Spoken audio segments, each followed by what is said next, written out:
Hello, and welcome to the New Orleans Jazz Museum.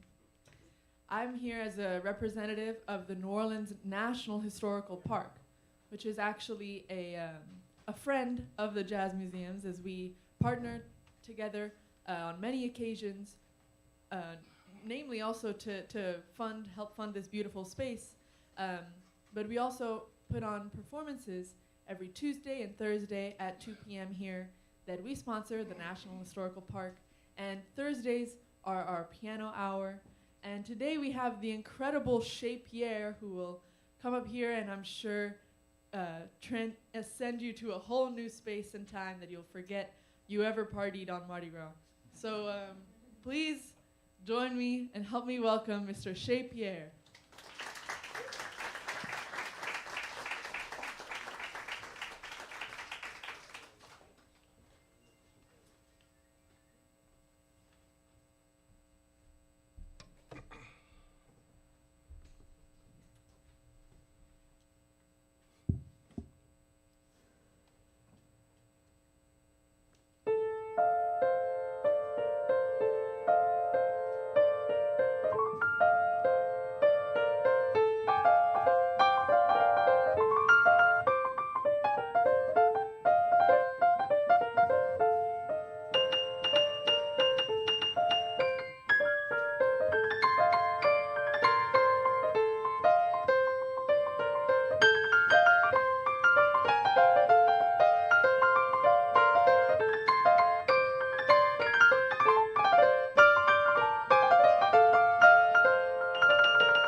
Thank you.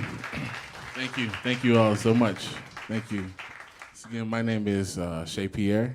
I am a native of this city. I was born here, but I grew up about 26 miles west of here, a town called La Place.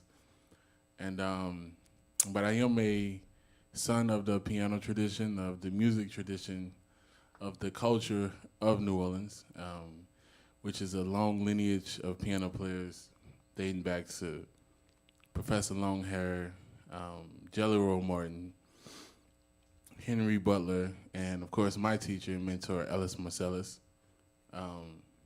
So it's a pleasure to be playing here for you guys today. We're gonna dive into that lineage a bit. It's gonna play some standards by New Orleans pianists and just give you a glimpse of the sound of the Crescent City. And how many are you from here? So there's a lot of out-of-towners. Okay, so you guys here from Mardi Gras? Or did you guys come from Mardi Gras? Yeah? No? Kind of? Yeah, I'm just recovering. I came straight from Paris to Mardi Gras, like off from the flight to the parade route. And, so it's a festive time. And, yeah, I'm glad that you guys came out today, and hope you guys enjoy.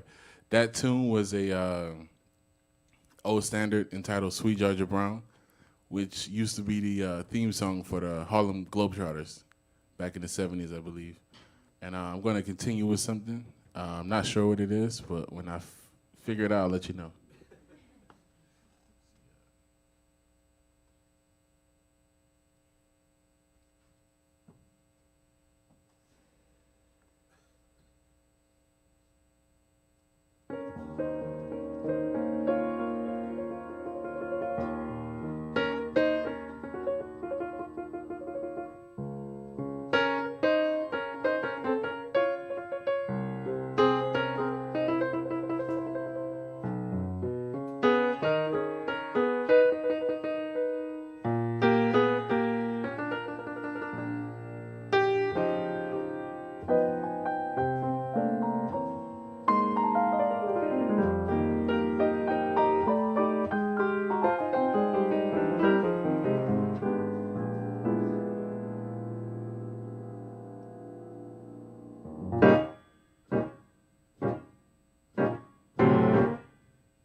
Thank you. That was a standard from the George Gershwin songbook entitled "The Man I Love."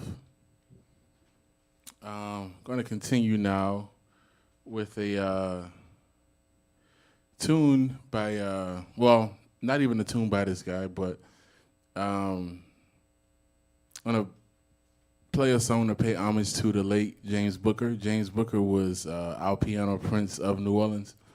He was an eclectic figure, born in the 30s, I believe, passed away in the 80s, had a tragic life, but he's one of our great unsung heroes, and he really captured the vibe and the sound of the city.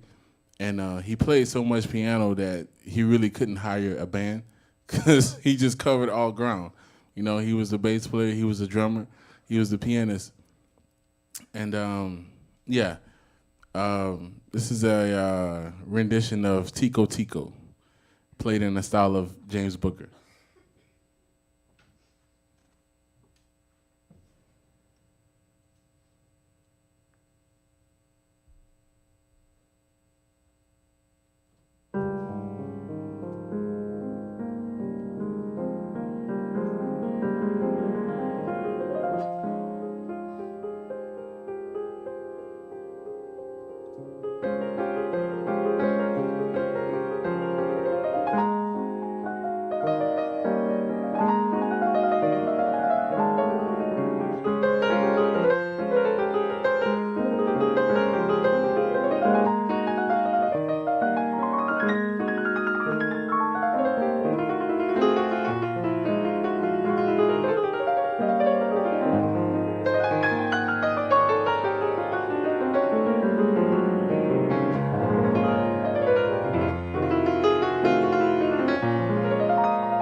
Thank you. That was another tune from the Gershwin songbook entitled Old Folks, one of my favorite songs. My teacher, Ellis Marcellus, recorded it on his last Ellis, Illuminations, his last album called Illuminations. Gonna continue right now with a tune by a pianist. His name was Errol Garner. Really great pianist, one of the greatest of all time, really. But it would shock many people to know that he couldn't read music, or he didn't really know how to explain what he was playing, you know. But he went down as the greatest, as one of the greatest of all time. So it goes to show you, you know, no matter how much schooling you get, even I'm not saying schooling is not important. I'm a theory teacher, you know. So, but at the end of the day, it's about what you have in you, and the real gift of music is, or I should say, the real journey of music is figuring out how to express what you have, you know, because we basically make emotions into sound. That's almost like an alchemist, you know. So the schooling helps. You have to know the technical aspects of any craft that you study. You have to know the technical proficiencies. You have to be able to do it well.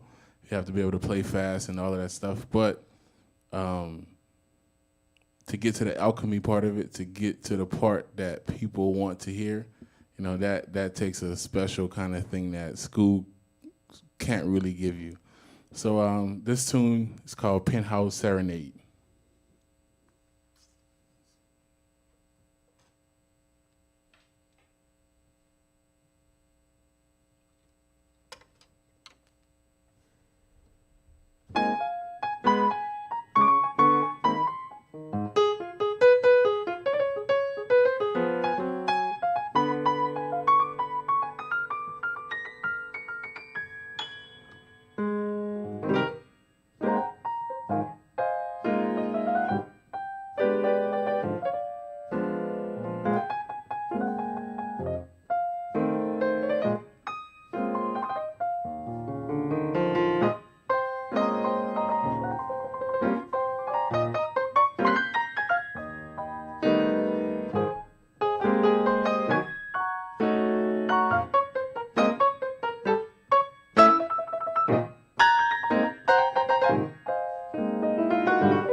Thank you.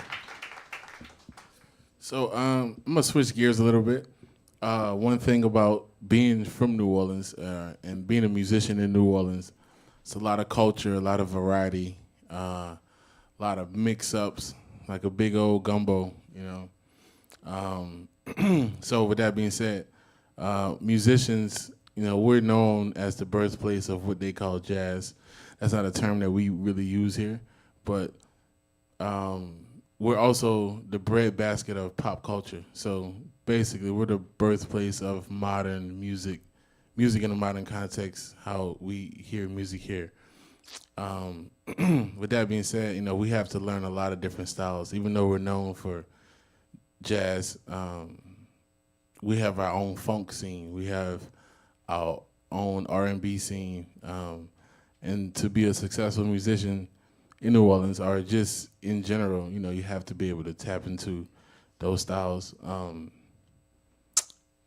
So I'm gonna kind of drift lanes from the New Orleans piano jazz world for a bit, and go into the R&B world, because R&B is actually my background. So I'm gonna play a tune. I'm not gonna say the name of this tune, and if you don't know this tune, shame on you, for real.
Thank you. I'm not even gonna ask what song that was. I'm gonna just assume everyone knows it.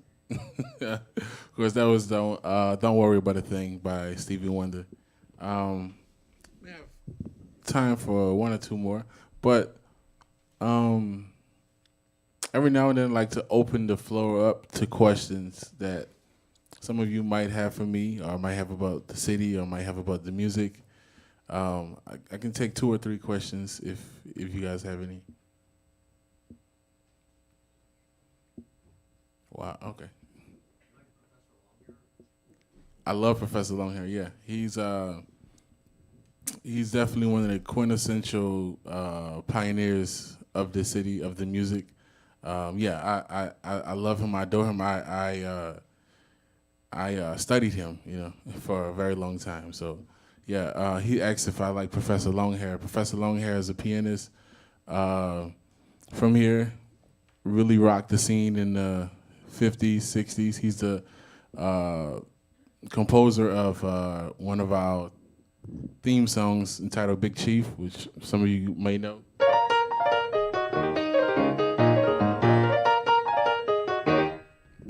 That's Professor Longhair.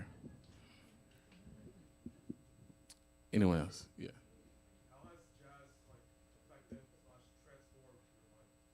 How has jazz affected / transformed my life? It's a good question, man. Jazz is, in my opinion, in terms of art, one of the highest expressions of life. It teaches you some of the most important principles of life, and because when we're on the bandstand, when I'm playing with my peers, jazz is about listening. It's about communication. So when we're playing, it's also about improvising, but improvising within a structure, improvising within a framework. So when we're playing, we're constantly listening to each other. We're making space for each other. We're being diplomatic with each other, and to be able to practice those principles on the bandstand, and then it gives you a clearer perspective on how to use it in real life, in terms of sharing, in terms of letting someone speak first, in terms of putting yourself aside for the bigger cause. And what we do on the bandstand, we all know how to play. Everyone, who's a professional musician, we studied, we know how to play a lot of fast notes. But when we get on the bandstand, we sacrifice all of the stuff we know to make music for people and for you all. So it's those principles that we carry over. Be musicians, we experience those principles in a special kind of way. So we try to carry it over to real life. Jazz is one of the most sophisticated forms of expression in terms of art. It's about communication. It's about improvising. It's about freedom. Really, it's about freedom. That's really what it is, and freedom within structure. Because freedom without structure is chaos. Anyone else? Cool. So I studied at Oberlin Conservatory, which is in Ohio. Very rigorous school, and then you can hear me play all over. I will actually be here again tomorrow with some people. So it won't be me by myself. I have some friends that I'll be playing with. We actually just got back from Paris, so if you guys want to hear some of the stuff we have been doing, you can come through tomorrow. Yeah. 2 o'clock, same time, 2 to 3. Yeah. Definitely not just a performer. I do everything that has to do with music. So I'm a performer, of course, but I'm also a producer. I produce, I compose, I arrange, and yes, I do teach. I teach jazz theory at the University of New Orleans, and I also teach private lessons. And being a musician in 2024, you kind of have to be everything. have to be an engineer, you have to be an editor, you have to know how to do movies and all kind of stuff. Yes. You're a tourist here for a couple days. Mm-hmm. What places do you recommend that we stop in? Oh, okay, yeah, that's a good question. Of course, I would point you to Snug Harbor. That's on Frenchman Street, but it's one of the most premier jazz clubs in the country. So yeah, any night you go, it's gonna be some real stuff. Yeah, Snug Harbor, and it just depends on what you're trying to do. If you're trying to party, let's talk after the show.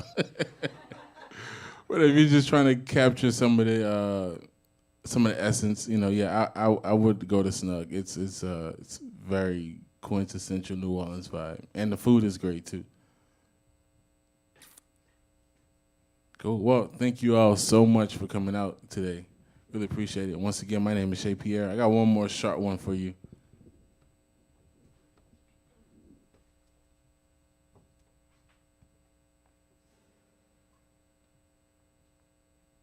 This one is called Walking to New Orleans by Fats Domino.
Thank you all so much for coming out.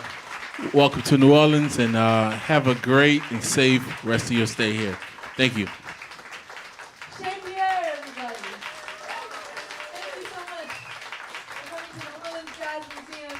We have shows like this every day. As he said, tomorrow you better come. I know I'll be here. 2 p.m. Thank you so much. You can stop by our visitor center at 419 Decatur Street, where you can find other programs that the New Orleans Jazz Park puts on with the Jazz Museum and at our location. So stop by on your walks around the city. Thank you so much.